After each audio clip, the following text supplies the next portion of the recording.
família de Jesus é um ponto central nesses primeiros anos do movimento de Jesus sem Jesus. E em Flávio Joséfo, um autor judeu do século I, conseguimos resgatar uma segunda fonte e não cristã e faz menção a esse Tiago, irmão de Jesus. Mas como entender essa referência? E como isso contribui para o estudo desse movimento dos familiares de Jesus?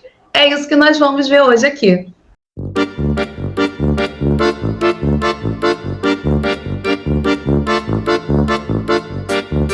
No final do livro 20 de Antiguidades Judaicas, de Flávio Joséfo, historiador judeu do século I, ou seja, contemporâneo a Paulo, a Jesus, a Tiago, entre outros personagens desses cristianismos antigos, faz uma interessante menção sobre essa personagem Tiago.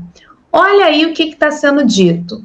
Anás, o jovem, que recebeu o sumo sacerdócio, como dissemos, era arrogante e um homem extremamente impetuoso. Seguia, na verdade, a doutrina dos saduceus, que são inflexíveis em sua maneira de ver as coisas, se comparados com os outros judeus. Anás, acreditando beneficiar-se de uma ocasião favorável entre a morte de Festo e a chegada de Albino, reuniu um sinédrio e intimou Tiago, irmão de Jesus, chamado o Cristo, e alguns outros a comparecer, acusando-os de transgressão da lei, e os condenou ao apedrejamento. Reparem que nessa citação eu coloquei alguns trechos em vermelho e sublinhei o trecho que é o que faz a menção a Tiago como o irmão de Jesus. E são esses dois elementos que eu quero analisar aqui com vocês. Mas para fazer essa análise, antes nós precisamos entender qual é o contexto por trás do livro 20 de Flávio Joséfo. Ou melhor, o que fomenta a Flávio Joséfo a escrever o livro 20 de Antiguidades Judaicas? Isso, então, a gente chama do contexto da citação. O primeiro aspecto é que o livro 20 se propõe a discutir as causas da agitação política em meados da década de 60 da Era Comum e que levaram à Guerra Judaico-Romana. Então, reparem, Flávio Joséfo resolve escrever o livro 20, se você ler todo o livro 20, você vai entender que a intenção de Flávio Joséfo é reconstruir o momento pré-Guerra Judaico-Romana. Entender quais teriam sido as motivações para essa guerra. E ele vai relatar essas motivações. Que quais são? Para Flávio Joséfo, esse cenário político na Judéia era fruto da ascensão de bandidos e charlatões religiosos, a incompetência dos governadores romanos e as relações entre judeus e gregos nas cidades vizinhas. Então, repare, Flávio Joséfo, se você ler todo o livro 20, pontua esses três aspectos.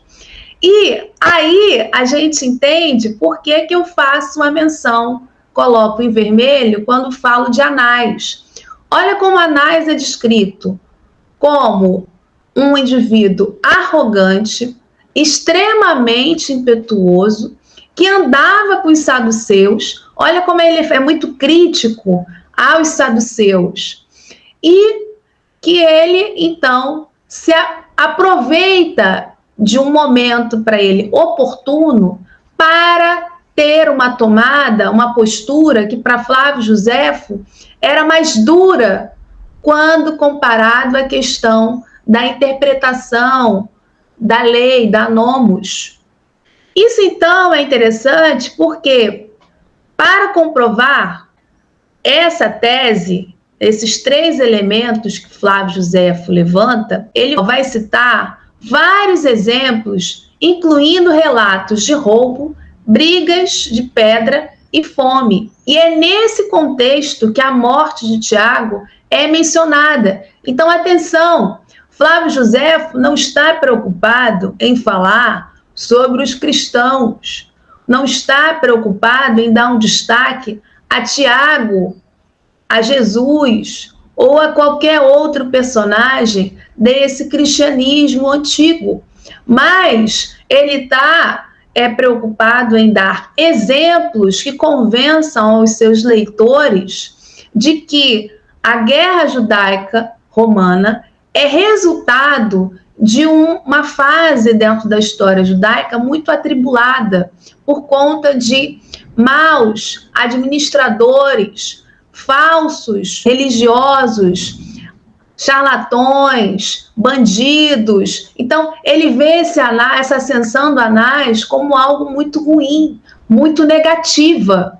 E para justificar por que Anás era um mau exemplo, ele vai e cita o caso da condenação de Tiago, desse irmão de Jesus. Então, atenção, a gente tem, então, um personagem importante para o cristianismo antigo sendo mencionado, não porque Flávio Josefo está convencido de que cristãos representam um movimento significativo, mas ele aciona esse relato da morte, da condenação de Tiago para sustentar a sua crítica a Anás. E esse tipo de crítica ele vai fazer a tantos outros personagens, sempre atribuindo essas críticas como charlatão, como bandido. Então, é isso que Flávio Josefo está nos querendo narrar. E é nesse contexto, então,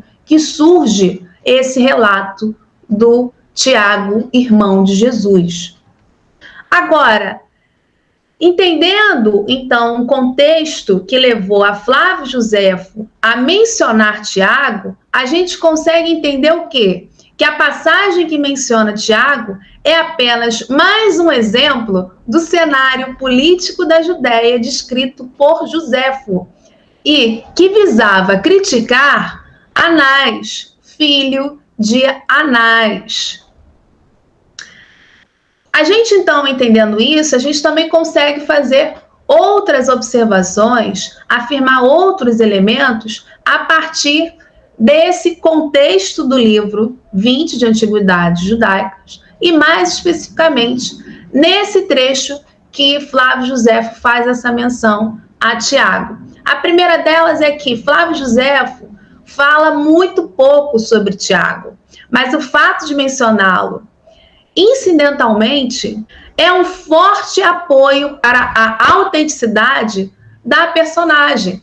Então, reparem, apesar dele falar muito pouco, essa menção, rápida, então, é um elemento que sustenta, então, que Tiago existiu e que essa menção é autêntica. Essa passagem é coerente com a linguagem de Flávio Josefo, adotado em sua autobiografia e ao longo de todo o livro 20, não havendo razão, assim, para questionar a sua autenticidade com base na linguagem e no estilo. Então, atenção, não dá para dizer que essa fala é uma interpolação, é um acréscimo, porque se você faz uma análise do estilo e da linguagem, percebe-se que ali é um trecho que advém de Flávio Josefo. Então, é algo fidedigno, algo da mão de Flávio Josefo. Então, Flávio Josefo atesta essa personagem, Tiago, como o irmão de Jesus. Agora, alguns também podem questionar o fato de nós termos ali Jesus chamado Cristo. E se esse Cristo não seria uma interpolação, um acréscimo. Mas reparem, a menção a Jesus como Cristo não é uma defesa de fé, mas uma forma de diferenciar os outros Jesus descritos por Flávio Josefo. Flávio Josefo vai descrever mais de 10 Jesus ao longo da sua obra. Então, é um nome muito comum. Então, para poder diferenciar, ele vai trazer essa informação. É o Jesus que andam chamando aí de Cristo. Mas não significa dizer que ele concorda. Ele só está querendo dizer como que esse Jesus está sendo conhecido, está sendo chamado. Então, isso é um dado muito interessante. E lembrem-se, Paulo, em suas cartas, o Paulo histórico, em suas cartas autênticas, faz menção a essa expressão Cristo. Então, ela estava em circulação nessa década de 50, nessa década de 60. Então, esses elementos todos corroboram, são interessantes para provar que, primeiro, essa passagem ela é autêntica, ela vem da mão de Flávio Josefo. Flávio Josefo faz uma interessante menção a Tiago, a um membro da família de Jesus. E esse dado é interessante quando a gente lembra de quê? De que esse material não sofreu, ao longo das cópias, nenhuma intervenção por parte dos copistas, no sentido de quê? De transformar essa passagem em uma confissão religiosa de qualquer tipo. Essa passagem, ela não foi mexida ou remexida pelos copistas. Então, isso tudo gera um cenário muito interessante, porque nós temos um autor escrevendo no século I, trazendo informações sobre esse Tiago, irmão de Jesus, e que se soma a uma segunda fonte, que é anterior, na verdade, também do século I, que é Paulo. Paulo faz duas menções diretas de encontro com Tiago, e também chama Tiago do irmão de Jesus. A primeira delas está em Gálatas 1, 15, 19, e a segunda em Gálatas 2. Vou ler aqui rapidinho. Quando, porém, aquele que me separou desde o seio materno e me chamou por sua graça, houve por bem revelar em mim o seu Filho, para que eu evangelizasse entre os gentios. Não consultei carne nem sangue, nem subi a Jerusalém aos que eram apóstolos antes de mim, mas fui à Arábia e voltei novamente a Damasco. Em seguida, após 3 anos, subi a Jerusalém para avistar-me com Cefas e fiquei com ele 15 dias. Não vi nenhum apóstolo, mas somente Tiago. Então, reparem, nós temos duas fontes datadas do século I que falam dessa mesma personagem, do Tiago. E são fontes, então, nesse aspecto interessantes, para reconstruirmos o papel da família de Jesus no movimento de Jesus sem Jesus. E isso fica ainda mais interessante quando a gente lê a segunda menção que Paulo faz à carta direcionada aos Gálatas. E conhecendo a graça em mim concedida, Tiago, Cefas e João, os notáveis, tido como colunas, estenderam a mão a mim e a Barnabé, para que nós fôssemos aos gentios e eles a circuncisão. Então, olha que dado interessante. Paulo, além de dizer que Tiago é irmão de Jesus, tal como faz Flávio Josefo, Paulo também diz que Tiago está à frente desse movimento de Jesus sem Jesus. É uma das lideranças. Paulo chama ele de coluna. Então, a gente começa, a partir dessas fontes de Flávio Josefo, confrontando com Paulo, duas fontes do século I, a mapear um outro movimento de Jesus. Um movimento de Jesus que, após a sua morte, é feita por seus familiares e que esses familiares estão encabeçando esse movimento, a tal ponto de ter uma figura como Paulo, que vai até eles para que a sua atividade missionária seja reconhecida, seja aceita tanto por esses judeus cristãos que estão na Palestina, como que estão fora. Isso, então, é um dado belíssimo, porque é como um vídeo que eu já falei aqui no canal, que a gente precisa aprofundar as pesquisas que falem mais nesses familiares de Jesus.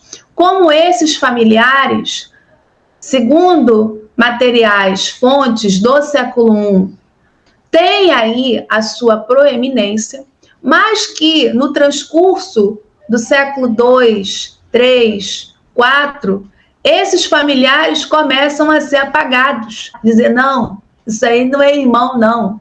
Isso aí é uma terminologia para quem era integrante do movimento. Ou, não, na verdade era primo, como fala Epifânio de Salamina. Então, essa relativização, ela está inserida dentro de um contexto, como eu falo no vídeo, que eu vou deixar aqui em cima, o link, no vídeo anterior, que essa relativização está diretamente relacionada com o fortalecimento de um outro grupo que está vinculado a esse movimento de Jesus sem Jesus, que são o dos não familiares, daqueles que alegam ter visto Jesus, mas que não têm vínculos sanguíneos com essa personagem que a gente chama o Jesus Nazaré. Bem, galera, então, nos próximos episódios, eu vou estar falando sobre as outras passagens que Flávio Joséfo faz sobre Jesus e João Batista, o mestre de Jesus. Para não perderem, acionem o sininho, se inscrevam aqui no canal, assim vocês vão receber sempre as notificações. E não perderem nenhum vídeo aqui do canal. E até a próxima!